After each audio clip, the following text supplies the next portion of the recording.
What's going on, guys? I've literally been in front of a laptop screen for 8 straight hours and up since 5:30 in the morning, and my eyes are glazed over and I'm tired. But I am also extremely excited because today I'm heading to what was my favorite seascape location in all of England when I was here 4 years ago. So let's head that way now and wish me some epic sunset light.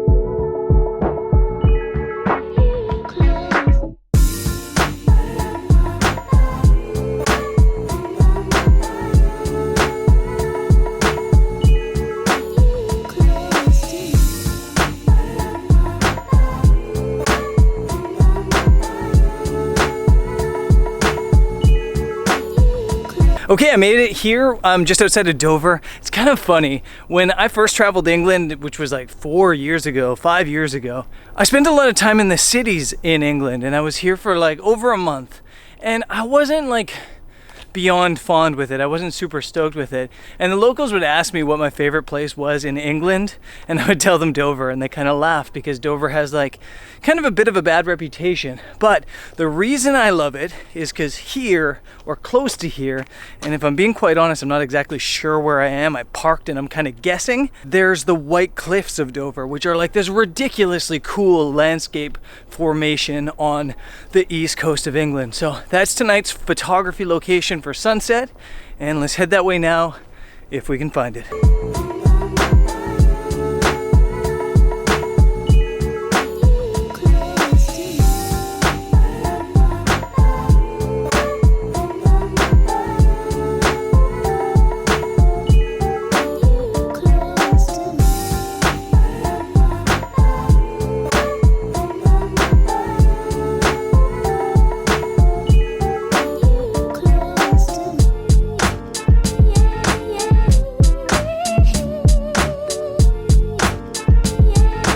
How crazy is this place? Insane, ridiculous, absolutely ridiculous. From where I'm standing, my feet, it's basically straight down into the sea. And these white cliffs are just crazy.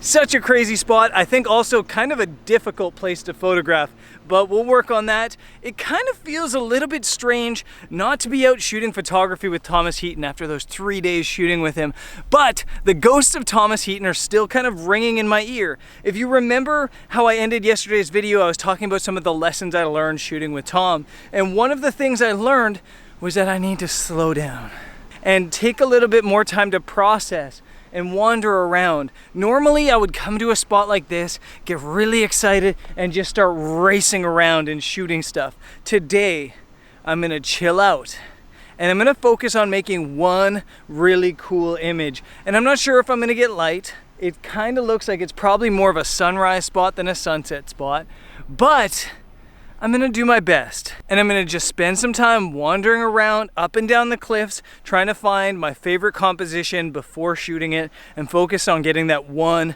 really cool image. So let's chill out a bit, let's relax, go for a little bit of a walk, and then we'll get the camera gear out after we do that.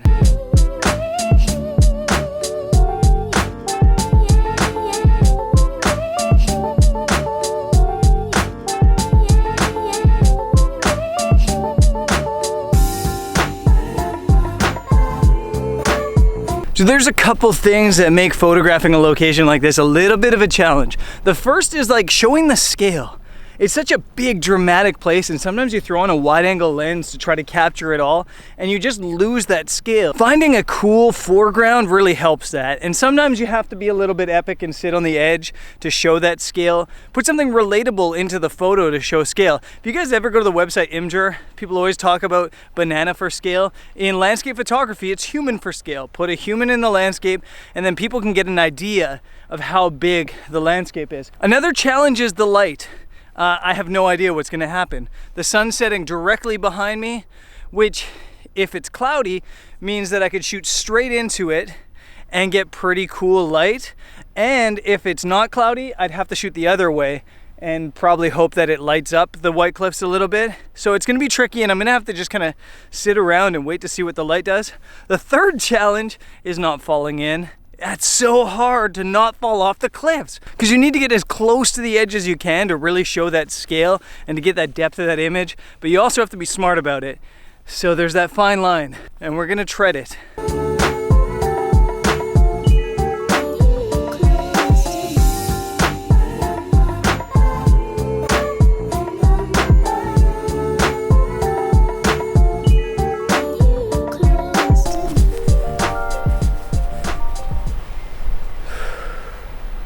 There's good news and bad news. The good news is there's lots of places to shoot. The better news is the light's already beautiful and it's still like an hour until sunset. The bad news is I forgot all my filters back at the car, so.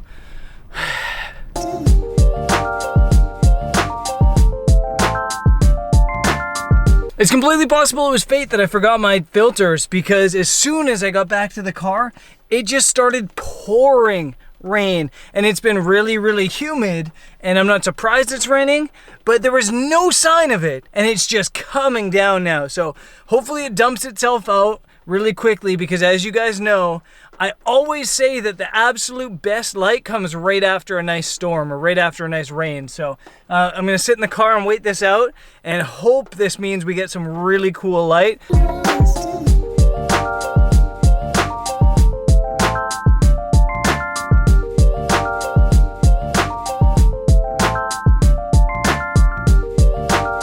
Before that little bit of rain happened, I said I didn't know what the light was gonna do. Now I'm pretty sure I know what it's gonna do. I think it's going to be epic. I think it's gonna be unreal. When you get that like rain at this time of night, it just knocked all that humidity out of the sky. And it knocks all that haze that kind of sits on the horizon out of the sky as well. And that haze can really ruin images. So I think it's gonna be epic. I think it's gonna be really cool. And I'm so stoked to go and get some images. One image.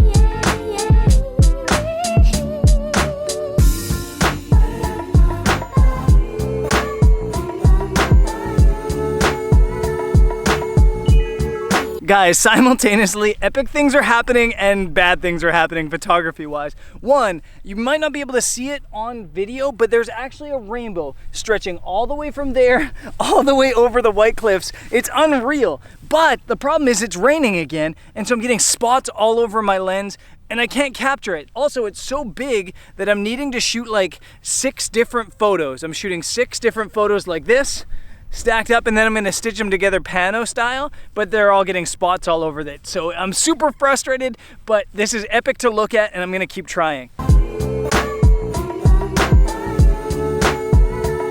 I don't think I got it. I don't think I was quick enough. The rainbow disappeared way too quick, but if I did get it, I'll share it with you guys right now.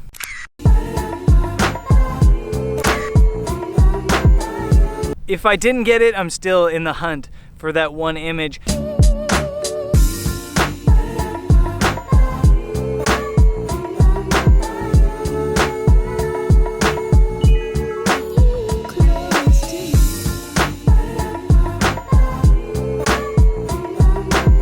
This is definitely the craziest tripod setup I've ever done, and I'll show it to you guys after, but it's not for the faint of heart, not if you like your gear. And I love my gear, I just need to get the shot and it's the best angle. But it's literally hanging off the cliff, and then there's one rock sticking out of the cliff. So the tripod's reaching over, holding on to that other rock, and then I've got like the 2 legs on the other side of this cliff. And it's a good thing it's not windy or I'd be freaking out.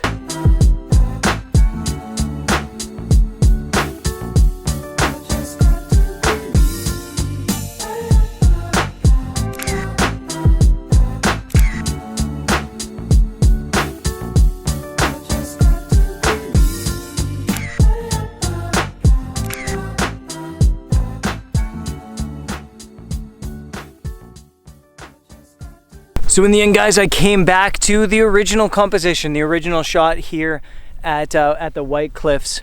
And And I have to say, this shooting one image or deciding to only shoot one image has just been so relaxing and so nice. It's been so stress-free. Generally, I'm shooting for like 3 or 4 different clients, so I feel like I kind of have to race around and shoot all these different compositions and style of images. And since I'm not shooting for anybody, it's kind of just nice to focus on getting one really cool image. And I think I did that. I think I got a really nice image. Even if the light didn't go like epic, right at sunset, there were some nice like red hues in the sky and some purple hues, and it was really beautiful. And I have this place all to myself, if you can imagine that. I have a place like this at sunset all to myself. No one here. Super cool. And yeah, don't get used to me shooting only one image like that, I think, because usually I have to race around and get 1,000 for 1,000 different people. But it was really fun today. Now, I only have 1 full day left in England, in the UK. That's kind of crazy to think. And tomorrow I think I'm going to spend that in the evening anyway in Canterbury, maybe shooting some images of that city because it's absolutely beautiful. And then the following day is travel day to Canada. I've got a pit stop in St. John's, Newfoundland, which I've never been to.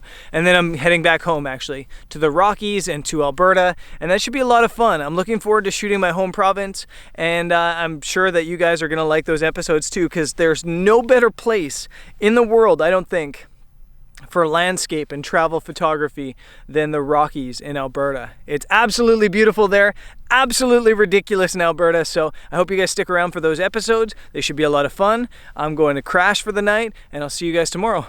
Peace.